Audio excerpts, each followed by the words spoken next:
Oi, e aí pessoal, firmeza? Mais um vídeo aqui dos 12 dias de Natal, os 12 reviews de Natal, e dessa vez do Nintendo 64, como eu havia prometido antes. E o Nintendo 64 é um videogame muito interessante, porque ele surgiu na época que tinha o PlayStation, né, e tinha o Sega Saturn e tal. Então, em questão de competição, ele acabou perdendo na competição, da mesma forma que o Sega Saturn, e o PlayStation saiu soberano dessa. Sendo que a Nintendo que criou o Sony PlayStation e tal, né? Então, o Nintendo 64 acabou, mesmo sendo um videogame muito bom, ele acabou sofrendo por essa competição e tal, bem acirrada naquela época, né?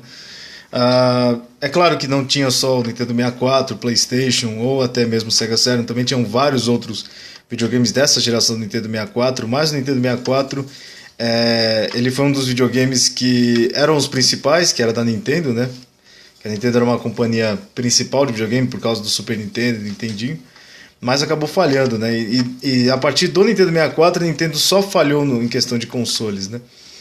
Ah, o Nintendo 64 ele vem com um botão reset, o botão power aqui normal, que acende a luz aqui essa luz aqui para indicar que o videogame está ligado. Vem com os 4 controles, algo bem diferencial naquela época, já que os videogames não tinham 4 entradas para controle. O Nintendo 64 veio com essas 4 entradas. O PlayStation ele tinha só 2 entradas, então você precisava colocar o adaptador e tal.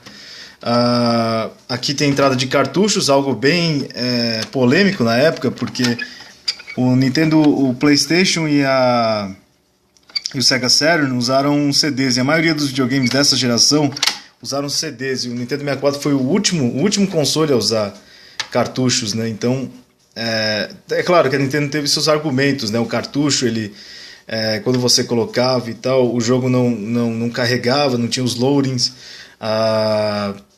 só que tinha também os seus poréns, que o caso dos cartuchos não suportarem CGs, que era algo bem revolucionário na época e tal, e também não podiam, por exemplo, eram bem limitados em questão de espaço. Então jogos grandes de CD de 700 MB no cartucho não tinha essa capacidade, né? O cartucho era bem inferior em questão nesse quesito. Mas a Nintendo até que fez o bastante, a Rare também, que era uma parceira da Nintendo, fez vários jogos interessantes para o Nintendo 64, como por exemplo Jet Force Gemini, Banjo-Kazooie, Banjo-Tooie, Donkey Kong 64. Eu vou mostrar alguns jogos principais que eu tenho aqui. E também vários outros jogos a Rare também fez, então ela ajudou bastante esse videogame aqui, principalmente com Chris Bad Fur Day, que foi o último grande título da Rare nesse videogame aqui, e ajudou bastante. Claro que o Conquer's Bad Fur Day não foi um jogo muito vendido, mas ele mostrou bastante o potencial gráfico que tinha no Nintendo 64. Eu considero o 64 um dos videogames que tinha o melhor gráfico. Se você for comparar com o PlayStation 1 em questão de multiplataforma, alguns jogos que lançaram para o PlayStation 1 e lançaram para o Nintendo 64, você pode ver as diferenças gráficas que são bem gritantes até. O Nintendo 64 tem os 2 pés aqui, e também tem essa entrada aqui, ó, que como no Super Nintendo tem um Satellaview, o Nintendo 64 ia ter um negócio de disquetes, e que era um add-on aqui, um acessório extra que rodava disquete, né?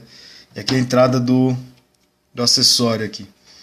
E só lançou só no Japão em 1999, só que não tinha muitos jogos e acabou sendo um acessório meio falho, né? E a Nintendo havia anunciado esse acessório em 1995. Parece que eles sabiam que a questão dos cartuchos não ia ser muito legal e tal, e viram que não era muito viável, né, comparado aos outros. E a Nintendo acabou adotando esse esquema de disquete.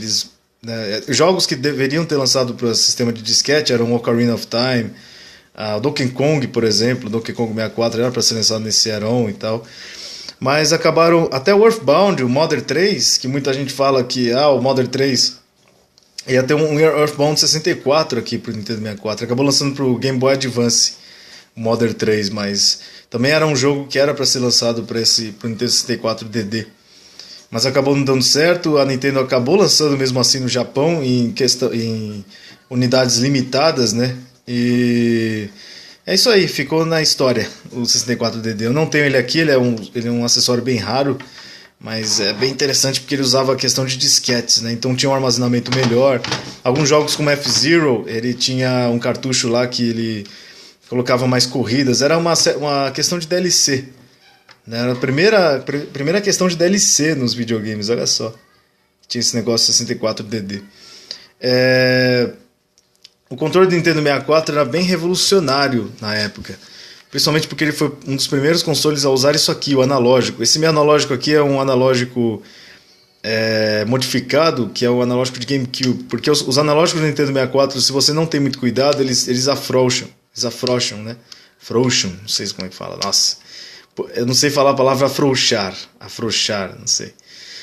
Então eles ficam meio soltos aqui e a movimentação fica meio complicada. Mas ele foi bem revolucionário porque ele é bem sensível analógico. Claro que esse aqui não é tão sensível porque ele foi modificado, mas eu usei ele mais porque esses analógicos do 64 eu nunca tive muito sucesso com eles. Por conta disso, porque eles afrouxam muito facilmente. Eles ficam soltos muito facilmente. Ele tem um direcional aqui, o botão Start, o A e o B, os botões Cs aqui, o L e o R, e também tem esse negócio aqui que é o Expansion Pack, né? Seria o Memory Pack, que é o cartucho de memória. Que os jogos do Nintendo 64, alguns jogos eles tinham bateria interna, como no Super Nintendo também. Alguns jogos salvavam no cartucho, mas outros não. Então eles usaram esse negócio aqui que seria o Memory Card do Nintendo 64, que se acoplava bem aqui. E esse aqui ele não é original da Nintendo, esse aqui é um genérico, mas é muito interessante, ele funciona bem até. E o botão Z, que é o de gatilho, bem revolucionário também, principalmente para GoldenEye, né? E eu acho o controle do Nintendo 64 bem interessante, tem duas formas de jogar, né? Mesmo que ele parece, olha, o controle bem esquisitão, mas ele tem essa questão de você poder jogar ou por aqui, ou usando o analógico e esses botões aqui. Então ele tem duas formas de jogar e se adapta bem a alguns jogos, né? E também tem alguns acessórios como esse aqui, que é o Transfer Pack, que esse aqui foi usado para o Pokémon Stadium. Tem um Pokémon Yellow aqui, infelizmente esse Pokémon Yellow não funciona, e eu não tenho Game Boy Color, mas você poderia transferir os seus Pokémons que tinham no Red, Blue ou Yellow, né? Você poderia colocar aqui e ele transferia para o Pokémon Stadium. Também Pokémon Stadium 2 você tinha... Putz, esqueci o nome dos outros Pokémons. Mas anyway, tinha uns Pokémons para o Game Boy Color que você colocava aqui e você conseguia transferir para o Pokémon Stadium 2. Então é um acessório bem interessante que você colocava aqui atrás do controle. Também tinha atrás do controle outros acessórios como o Rumble Pack. Também tinha um acessório que era para o Rei e o Pikachu, que era uma espécie de microfone que você também colocava aqui. Então tiveram vários acessórios para o Nintendo 64 que serviam para jogos diferentes, né? E agora eu vou mostrar para vocês alguns jogos principais. É claro que eu não tenho infelizmente eu não tenho o Ocarina of Time, Majora's Mask, Banjo-Kazooie, Banjo-Tooie. Vários outros, Super Mario 64 eu também não tenho, mas jogos bem revolucionários. Resident Evil, por exemplo, Resident Evil 2, Perfect Dark. Eu não tenho esses jogos aí, mas esses também são bem recomendados. Principalmente Resident Evil 2, que conseguiu colocar 2 CDs em um cartucho só. É uma compressão sensacional que a Capcom fez. Mas infelizmente eu não tenho esse jogo, o jogo é meio caro também. Mas um dia talvez eu terei. Eu vou começar aqui com Wave Race, um dos primeiros jogos lançados para o Nintendo 64, que ele mostrou bastante, uma pequena sujeira aqui, que ele mostrou bastante o poderio gráfico do Nintendo 64, foi a partir desse jogo aqui. Foi Wave Race, Super Mario 64 e Pilot Wings, os três primeiros jogos do Nintendo 64. E como vocês podem ver, os cartuchos eles vão certinho aqui no Nintendo 64, sem problemas. O Nintendo 64 tem umas travas aqui também de região, mesma coisa que o Super Nintendo. São essas duas travas aqui, que eles impedem. Não dá pra mostrar outra trava, calma aí. Acho que dá pra mostrar mais ou menos, né? Essa trava aqui e a outra aqui, ó. Cortando elas você conseguia rodar alguns jogos de Nintendo 64 japonês. E infelizmente o Nintendo 64 tinha esse negócio, né, da trava. Mas fazer o que, né? Outro jogaço que também teve um remake pro 3DS, Star Fox 64. Muito, muito legal e até muito melhor do que o primeiro Star Fox para o Super Nintendo. Bem legal mesmo Star Fox 64, um marco naquela época. Outro jogo da Nintendo que fez muito sucesso é o 1080 Snowboarding. Esse exclusivo da Nintendo. Muita gente jogou e muita gente adorou. É um jogo bastante recomendado também. Outro jogo aqui que eu adoro, que é um jogo de luta livre revolucionário, que é o WWF. Quem é? Domingo à noite? Chegou alguém? Sei lá. Anyway, que é o WWF No Mercy, um jogo revolucionário de luta livre. É um dos melhores jogos de luta livre que eu já joguei. Recomendo totalmente. Donkey Kong 64, isso mesmo.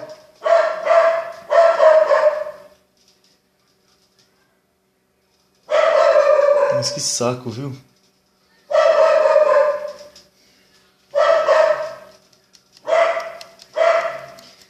Eu posso fazer um comentário, já que você falou?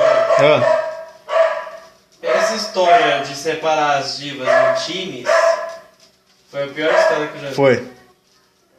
Concordo totalmente. Pronto.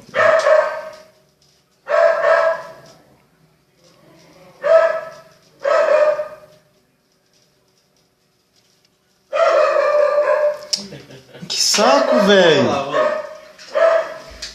Eu tô terminando, mano. Tava falando nos cartuchos já pra terminar.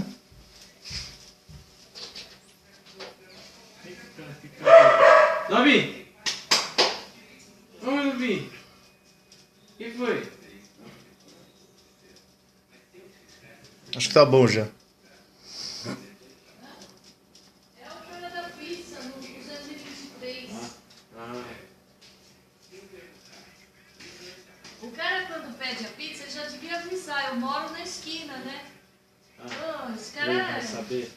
é besta esse cara, né? Aí, ó, foi 5 minutos essa luta. Já Fecha acabou, aí. já. Beleza. Tá. Deixa eu terminar. Ó, não tô estressado, viu? Tá vendo? Melhorei nesse quesito. Ah, então terminei. Ficar estressado agora, rapaz. Então, Donkey Kong 64, que eu comprei recentemente. Eu vou mostrar nas minhas aquisições de Natal, mas, claro, já mostrando aqui pra vocês. Um jogo revolucionário, foi o primeiro jogo que necessitou realmente do Expansion Pack. Aí você pode estar perguntando, o que é o Expansion Pack? O Expansion Pack, ele adiciona 4 megas de RAM ao Nintendo 64. É esse acessório aqui, ó, que está bem aqui, ó. Tá vendo? O Expansion Pack. Ele serve para você rodar esses jogos aqui e também ele melhora alguns gráficos de outros jogos, né? Ele melhora a resolução. E ele, na verdade, você teria que trocar esse negócio aqui chamado Jumper Pack, que ele só serve só para ligar o videogame, por esse negócio aqui, ó, que aumenta 4 MB de memória. Posso dizer para vocês que isso aqui é revolucionário, cara, porque ele melhora muito os gráficos dos jogos. Tem jogo que parece até com Dreamcast. Se você for ver, por exemplo, Army Men Sarge's Heroes, se você comparar do Nintendo 64 pro do Dreamcast, a diferença é mínima, cara. Esse negócio aqui ele faz uma grande diferença nos jogos, eu percebi isso bastante. Principalmente nesse jogo aqui, ó, do Donkey Kong 64, que é muito foda esse jogo aqui. Ele é um jogo de plataforma da Rare que é sensacional, cara. O primeiro jogo que eu comprei do Nintendo 64, por incrível que pareça, foi WWF Attitude. O primeiro jogo de luta livre que eu já joguei e o primeiro jogo de luta livre que me fez gostar de luta livre. Isso mesmo, esse jogo aqui eu gostava tanto que eu comecei a pesquisar se esses lutadores existem. E foi a partir daí que eu comecei a gostar de luta livre. Então eu devo minha paixão de luta livre eu devo a esse jogo aqui, WWF Attitude. Um jogo aqui que eu mostrei lá que serve para o Transfer Pack, que é esse aqui, Pokémon Stadium 1. Esse jogo aqui revolucionário também, serve para o Transfer Pack e tal. Um jogo aqui que eu tô mostrando porque tem uma versão dele, Sculptor's Cut, que é o jogo mais raro da Nintendo 64. Ele é exclusivo Blockbuster. Então se você quer ter uma coleção completa de 64 como eu quero, vai ter muita dificuldade, cara, porque Sculptor's Cut desse jogo aqui, esse jogo aqui é barato, mas o Sculptor's Cut é caríssimo, é questão de 1.000 conto, 1.500, é muito caro mesmo. Um jogo também revolucionário e muito interessante é o Mario Tennis. É um dos jogos de esportes do Mario que vale muito a pena, recomendo totalmente. Outro também, um jogo muito revolucionário, Mario Kart 64. Primeiro jogo do Mario Kart em 3D. Muitas críticas internacionais reclamam desse jogo aqui, falam que ele não foi tão bom, mas ele foi muito bom mesmo, cara. Esse jogo aqui é sensacional, Mario Kart 64. E o último que eu vou mostrar aqui é o Blast Corps, foi um dos primeiros jogos. Não foi o primeiro da Rare no Nintendo 64. O primeiro da Rare do Nintendo 64 foi Killer Instinct Gold. Killer Instinct Gold, mas esse aqui foi o primeiro feito pro Nintendo 64. O Killer Instinct Gold foi um port do Killer Instinct 2 pro Nintendo 64. Porque o Killer Instinct 2 foi só lançado para os arcades e foi lançado para Nintendo 64 uma versão remake e tal. pro Nintendo 64. Mas esse aqui foi um jogo realmente feito para o Nintendo 64, Blast Corps. E é bem interessante, eu recomendo totalmente. Bom, então é isso aí, pessoal. Esse foi o vídeo do Nintendo 64. Espero que tenham gostado. E aguardem amanhã para o vídeo do Nintendo GameCube.